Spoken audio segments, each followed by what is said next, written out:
Maya Carter had always dreamed of a place where her family could feel safe, comfortable, and free to grow. That dream became a reality when she moved into a quiet suburban neighborhood with tree-lined streets and friendly faces. Her home wasn't just a house. It was a canvas for her creativity. As a freelance graphic designer, Maya poured her heart into every detail, from the warm colors on the walls to the cozy corners filled with books and art supplies. But it was her porch that truly stood out. On weekends, Maya would sit outside sipping coffee, watching her kids play in the front yard while enjoying the fresh air. To make the space inviting, she scoured thrift stores and flea markets for unique pieces. She found wicker chairs with peeling paint and cushions that had seen better days but held endless potential. With some sanding, fresh paint, and new fabric, Maya transformed them into something beautiful. The furniture wasn't expensive or brand new, but it told a story, one of hard work, resourcefulness, and love. Life seemed perfect until one crisp autumn morning when an official-looking envelope appeared in her mailbox. Curious, Maya opened it at her kitchen table, expecting routine updates about community events or landscaping schedules. Instead, what she read made her blood run cold. The letter, signed by the president of the Homeowners Association, HOA, accused her of violating property guidelines. Specifically, they claimed her porch furniture didn't meet approved aesthetic standards and demanded its immediate removal within 72 hours, or else face daily fines. At first, Maya thought it was a mistake. She glanced back at her porch through the window, wondering how anyone could find fault with something so charming. It wasn't gaudy or unkempt. If anything, it added character to the neighborhood. Confused and frustrated, she walked outside to compare her setup with her neighbors. Sure enough, many of their porches featured similar styles: metal chairs, wooden benches, even mismatched decor, but no warning letters had been sent to them. As Maya stood there, arms crossed, she couldn't shake the feeling that this wasn't really about furniture. Was it because she was the only black homeowner on the block? Or maybe it was because her DIY creations didn't come from a high-end store like everyone else's. Whatever the reason, one thing was clear: someone wanted her to conform or leave. But Maya wasn't the type to back down without a fight. She had worked too hard to build her life here, and she wasn't about to let anyone dictate how she should express herself in her own home. Determined to get answers, she decided to dig deeper into the rules governing her neighborhood. Little did she know, this simple act of defiance would set off a chain reaction that would change not only her life, but also the lives of those around her. Maya sat down at her kitchen table with a cup of tea, the HOA's thick packet of rules spread out in front of her. She flipped through page after page, her brows furrowing, as she tried to make sense of the jargon-filled document. It wasn't easy reading. Long paragraphs filled with words like covenants, compliance, and architectural review committees.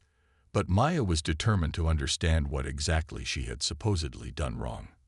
Finally, buried deep within the fine print, she found it: a section labeled Exterior Decor Guidelines. The language was vague, almost intentionally so. It mentioned things like maintaining uniformity and preserving aesthetic harmony. There was no specific mention of wicker furniture or color schemes, just a general statement that all outdoor items must be pre-approved by the HOA board. Maya sighed, shaking her head. How could anyone follow rules this unclear? And why hadn't anyone told her about these restrictions when she moved in? Her frustration grew as she thought about how arbitrary the whole thing felt. She glanced outside again, comparing her porch to those of her neighbors. One house down, there was a bright red bench paired with mismatched cushions. Across the street, someone had placed plastic chairs with faded designs on their porch. Neither looked particularly expensive or stylish, yet neither had been flagged by the HOA. Why was her setup suddenly under scrutiny? Then it hit her, the timing. She remembered how, shortly after moving in, some of her neighbors seemed overly curious about her family. They'd ask questions about where they came from, what kind of work her husband did, or which school her kids attended. At the time, Maya brushed it off as small-town friendliness, but now she wondered if there was more to it. Was it possible that her race played a role in this? After all, she was one of only a handful of black families in the neighborhood. Could that have made her an easy target? Determined to get to the bottom of things, Maya decided to talk to a few trusted neighbors. She started with Mrs. Patel, an older woman who lived 2 doors down and always greeted her warmly. Over coffee, Maya shared the letter and her suspicions. Mrs. Patel listened quietly, nodding along. When Maya finished, Mrs. Patel hesitated before speaking. "You know, I've heard similar stories," she admitted. "Last year, the Garcias got a warning for hanging string lights during Christmas. And remember Mr. Thompson? He got fined for painting his front door blue." Maya's eyes widened. "But none of that seems fair," she exclaimed. "These are people's homes, not museum exhibits." Mrs. Patel nodded sadly. "I know, but the HOA has a lot of power here. Most people don't want to rock the boat, so they just go along with whatever the board says." That conversation stayed with Maya long after she left Mrs. Patel's house. It was becoming clear that the problem wasn't just her porch furniture. It was the way the HOA operated. Their rules were inconsistent, their enforcement selective, and their motives questionable. As she walked back home, Maya realized something else. She wasn't going to let them push her around. If they wanted a fight, they'd pick the wrong person. That night, unable to sleep, Maya opened her laptop and began researching homeowner rights. She quickly discovered that HOAs often overstep their authority, especially in communities without proper oversight. More importantly, she learned that discriminatory practices based on race, income, or other factors were illegal under federal housing laws. Armed with this knowledge, Maya felt a spark of hope. Maybe she couldn't change the entire system overnight, but she could certainly challenge the way it treated her. For the first time since receiving the letter, Maya smiled. This wasn't just about wicker chairs anymore. It was about fairness, justice, and standing up for herself. The next morning, Maya woke up with a newfound sense of purpose. She wasn't just going to roll over and comply with the HOA's demands, not without a fight. Armed with her research from the night before, she decided to craft a response that would make it clear she wasn't backing down. Sitting at her kitchen table, she carefully wrote a letter addressed to the HOA board. Her tone was polite but firm, leaving no room for misunderstanding. In the letter, Maya acknowledged their concerns about aesthetic standards, but pointed out the lack of clarity in the guidelines. She included photos of her porch furniture alongside pictures of similar setups from neighboring homes, highlighting the inconsistency in enforcement. "If my furniture is considered unacceptable," she wrote, "then why have other residents with identical or comparable items not received any warnings?" She ended the letter by politely requesting clarification on how these rules were being applied and reminded them that discriminatory practices could violate federal housing laws. When she dropped the letter into the mailbox later that day, Maya felt a small surge of satisfaction. For once, she wasn't letting someone else dictate the narrative. Still, deep down, she knew this was only the beginning. The HOA wasn't likely to back off easily, and she needed to prepare herself for whatever came next. Over the following days, Maya threw herself into learning more about her rights as a homeowner. She reached out to friends who worked in law and spent hours reading articles online.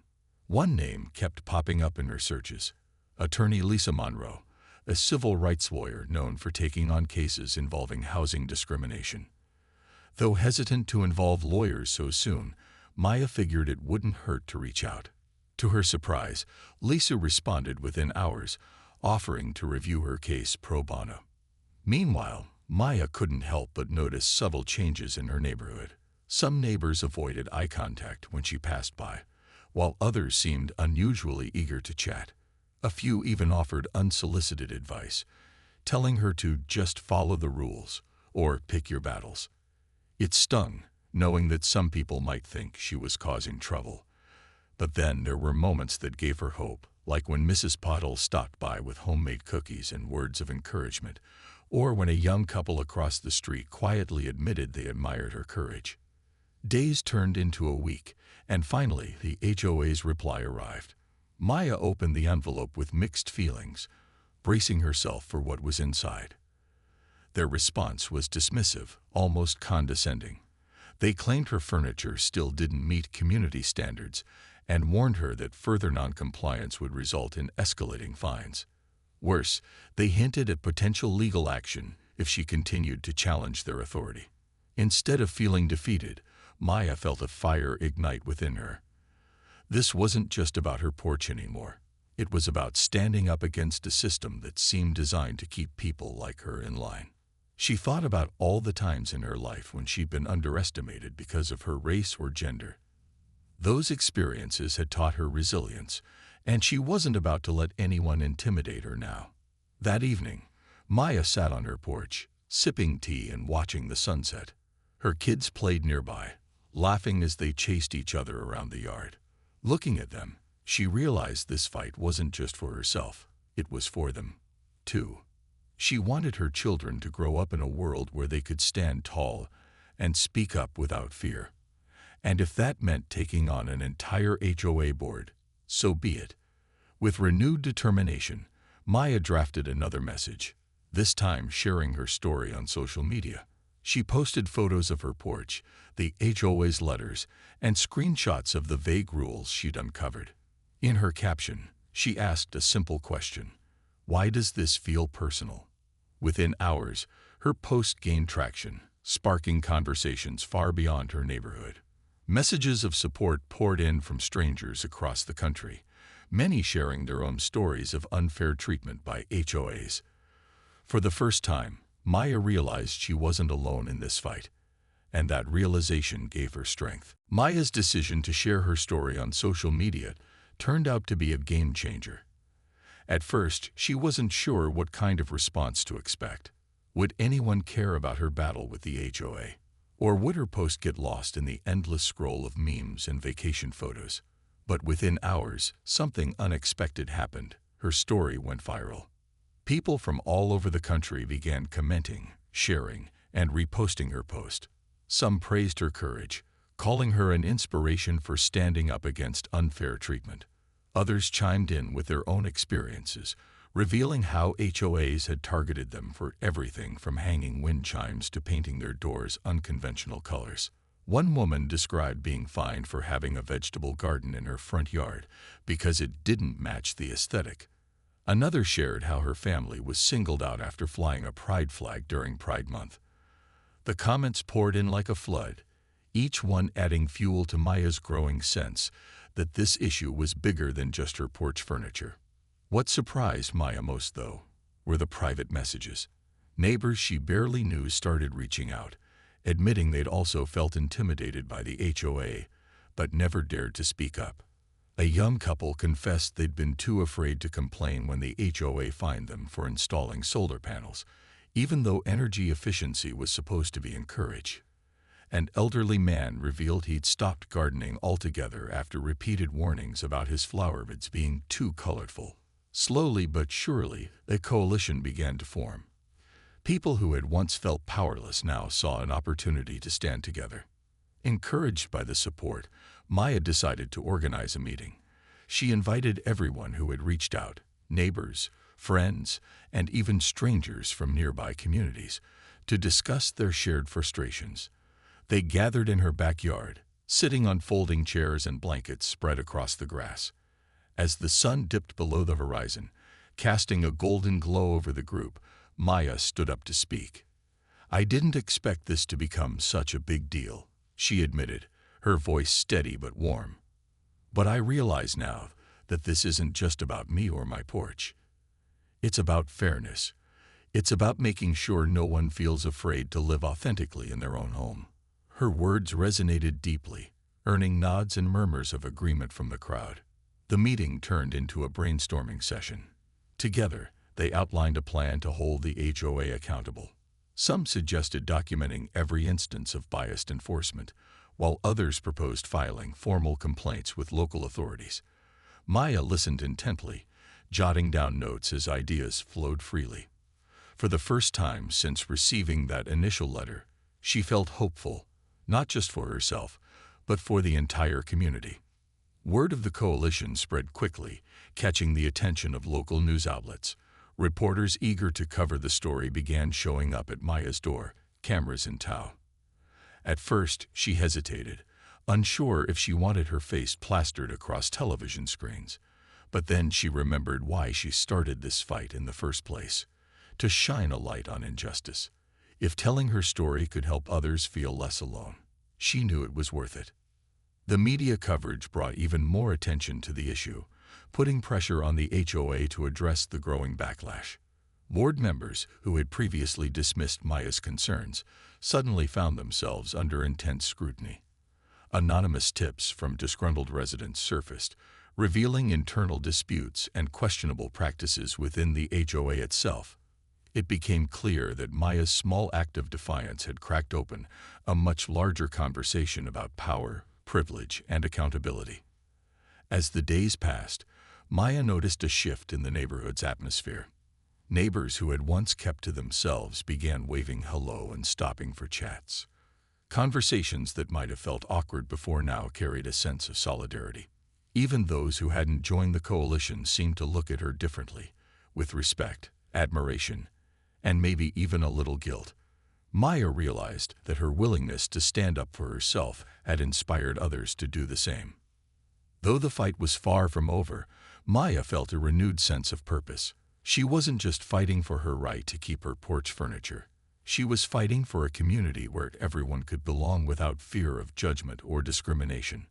And as she looked around at the faces of her newfound allies, she knew they were ready to take on whatever came next, together. The HOA's reaction to the growing backlash was swift and predictable. Instead of backing down or addressing the concerns raised by Maya and her neighbors, they doubled down on their stance. A new letter arrived in Maya's mailbox, this time more aggressive than before. The tone was sharp, almost accusatory, accusing her of creating unnecessary conflict and disrupting the peaceful nature of the community. They warned her that if she didn't comply immediately, they would escalate the matter to legal action. But Maya wasn't fazed.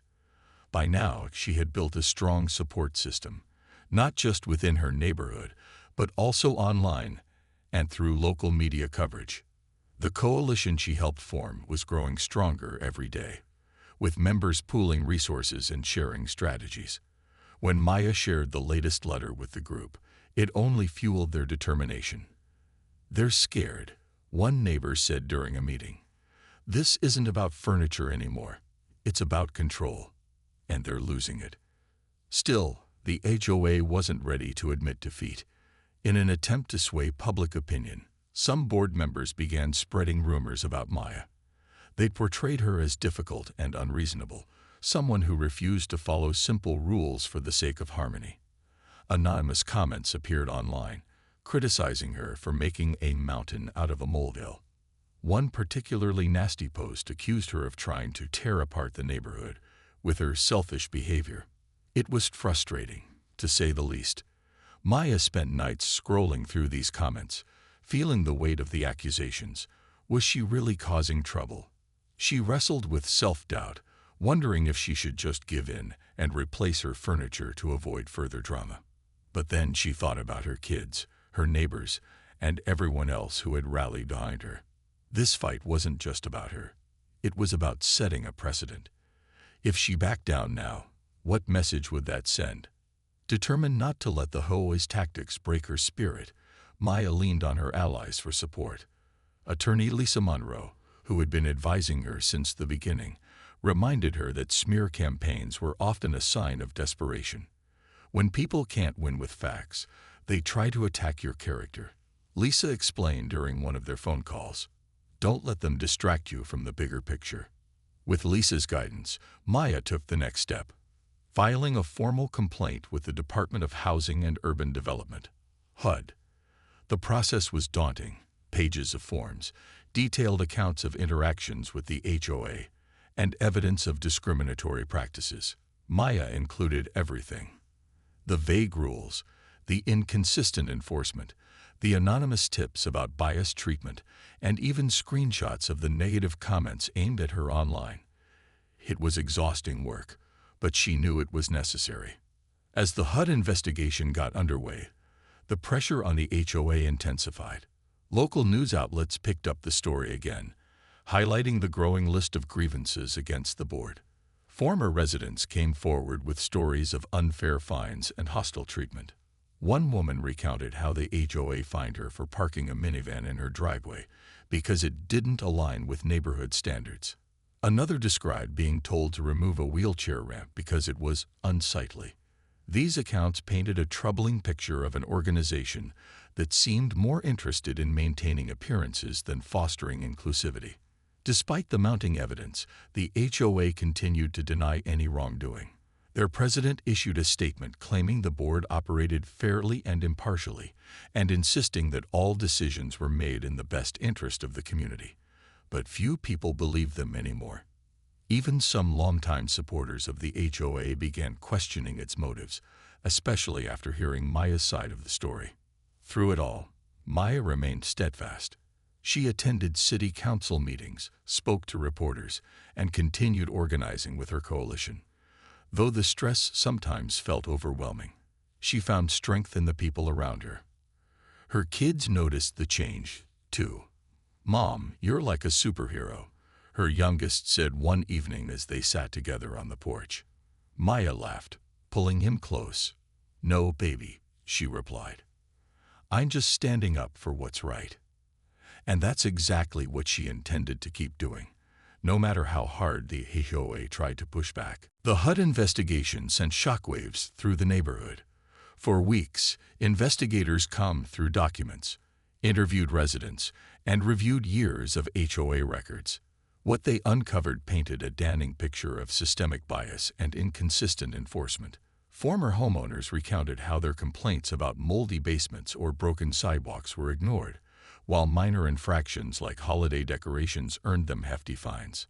Others shared stories of being singled out for arbitrary reasons, like one family who was told their son's basketball hoop made the street look unappealing.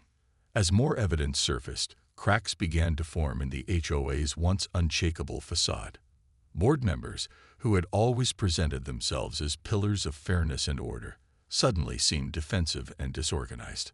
Anonymous sources within the HOA revealed internal disputes, with some members questioning whether the board's actions could even be legally justified. The president of the HOA, usually so polished in public appearances, stumbled over explanations during interviews, contradicting earlier statements about uniformity and community standards. Maya watched it all unfold with a mix of satisfaction and disbelief. She never imagined her small act of defiance would expose such deep-rooted issues. But what struck her most was the courage of those coming forward. Neighbors she barely knew were stepping into the spotlight, sharing painful experiences they'd kept hidden for years. It wasn't easy for them. Some feared retaliation or ostracism, but they did it anyway, knowing their voices mattered. One turning point came when an elderly black couple spoke publicly about their struggles with the HOA. They described how they were fined repeatedly for minor landscaping choices, despite following the same guidelines as their white neighbors. Their story resonated deeply with Maya, reminding her why this fight was so personal. Afterward, several other families joined the coalition, bringing fresh energy and resolve to the cause. With mounting pressure from HUD, the media, and the growing number of disgruntled residents, the HOA finally showed signs of cracking. Behind closed doors, board members scrambled to find solutions. Some suggested revising the CC&Rs to eliminate vague language. Others proposed offering settlements to avoid further legal trouble. Publicly, however, they maintained their stance, insisting that all decisions were made impartially. But the tide had already turned. Local businesses started pulling sponsorships from HOA events, citing concerns about negative publicity. Real estate agents reported a drop in inquiries from potential buyers, worried about moving into a community embroiled in controversy. Even longtime supporters of the HOA began questioning its leadership, calling for transparency and accountability.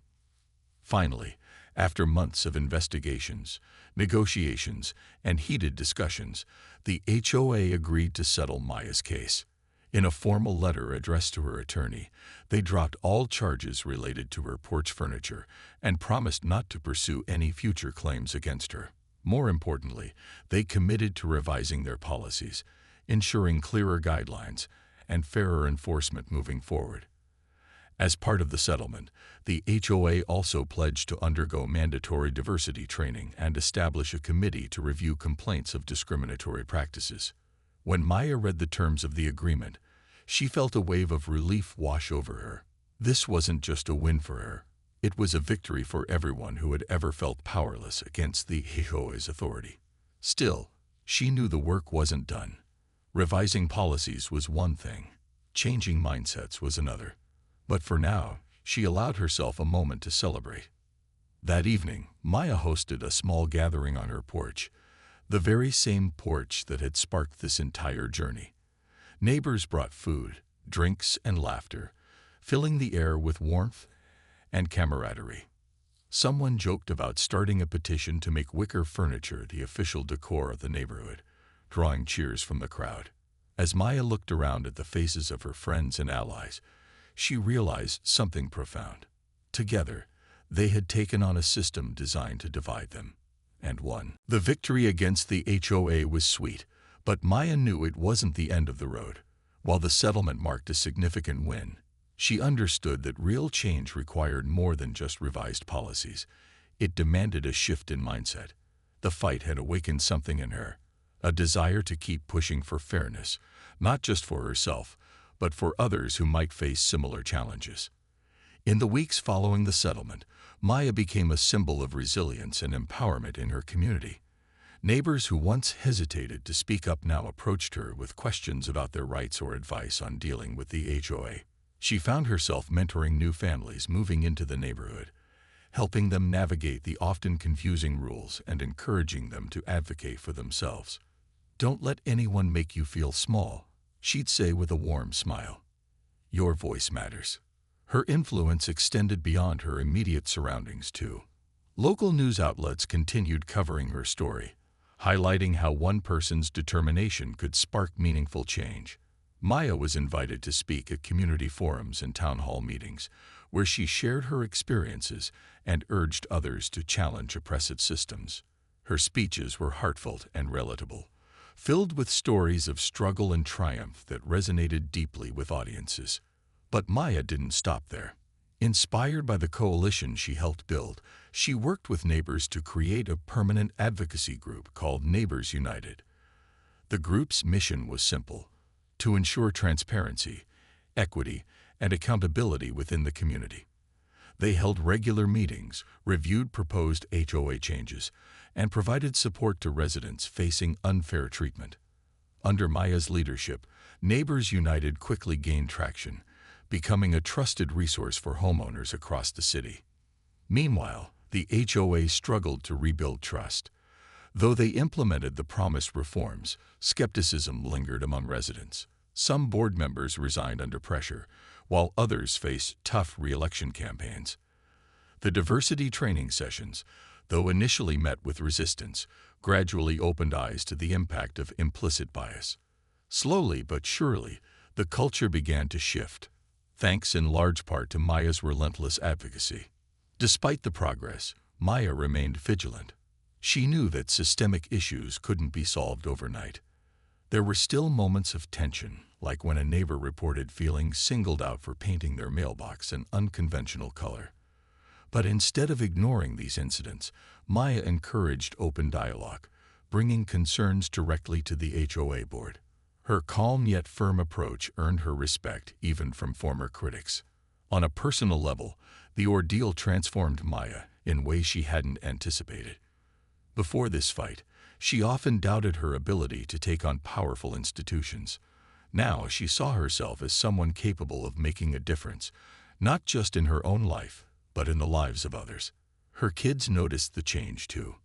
"Mom's like a superhero," her youngest proudly told his teacher during show and tell. When Maya heard about it later, she laughed, hugging him tightly.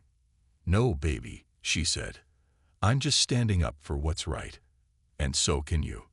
As time went on, Maya's restored porch furniture became a symbol of hope and defiance, a reminder that beauty could thrive even in the face of adversity. She added a few new touches here and there: potted plants, string lights, and a handmade sign that read, "Home is where your heart is." It was a message she lived by every day. Though the battle had tested her patience and resolve, Maya emerged stronger than ever. She proved that knowing your rights and having the courage to assert them could break down walls and inspire others to do the same. For her, the journey wasn't just about winning a fight. It was about building a legacy of change, one wicker chair at a time. Years after the HOA battle, Maya's porch remained a beloved fixture in the neighborhood. The wicker chairs, now slightly weathered but still sturdy, bore witness to countless conversations, laughter-filled evenings, and quiet moments of reflection. To Maya, they were more than just pieces of furniture. They were symbols of resilience, creativity, and the power of standing up for what's right. Neighbors often joked that her porch was the heart of the block, a place where people naturally gathered to share stories or seek advice, and no one ever questioned whether it fit the aesthetic standards again. The changes Maya helped bring about didn't stop at her street corner. Her advocacy inspired a ripple effect far beyond the neighborhood. Local governments took notice of the issues raised during her fight, prompting reviews of HOA regulations across the city. Several communities adopted clearer guidelines and stricter oversight to prevent discriminatory practices. Even state lawmakers began discussing legislation to hold HOAs accountable, citing Maya's case as a catalyst for reform. Maya herself became a go-to voice on housing rights. She partnered with advocacy groups, wrote op-eds, and even appeared on national talk shows to discuss systemic inequities in homeownership. Her message was always the same: fairness starts with speaking up. "It's not about being perfect or fearless," she'd say. "It's about refusing to stay silent when something feels wrong." Her words resonated deeply, especially with marginalized communities who saw themselves reflected in her story. Back home, Neighbors United continued thriving under her guidance. What started as a small coalition grew into a network spanning multiple neighborhoods, offering resources and support to anyone challenging unjust policies. Monthly meetings drew crowds, with residents eager to learn how to advocate for themselves. Maya loved seeing the next generation step up: young families, retirees, and even teenagers passionate about creating inclusive spaces. One high school student even launched a project documenting HOA disputes nationwide, earning recognition at a prestigious youth leadership conference. For Maya's own family, life felt fuller and richer. Her kids, now older, carried lessons from their mom's journey into their daily lives. They stood taller when faced with challenges, unafraid to question authority or defend their beliefs. Once, during a school debate, her daughter gave a speech about the importance of equity in housing, leaving the audience in awe. Later, when Maya hugged her tightly, she whispered, "You're carrying the torch."